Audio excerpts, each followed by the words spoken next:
Siyempre, isa rin mainit na talagang sinusubaybayan ng ating mga kababayan. Si Sylvia Sanchez, May 19, 1971.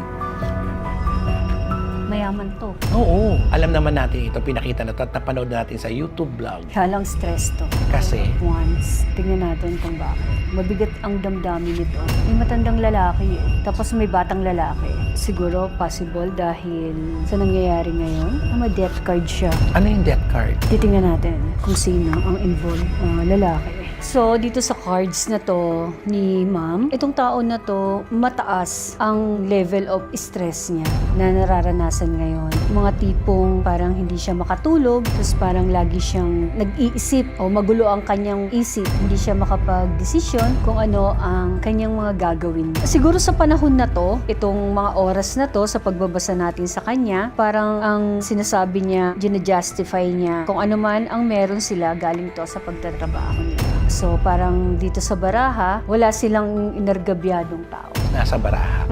Eto.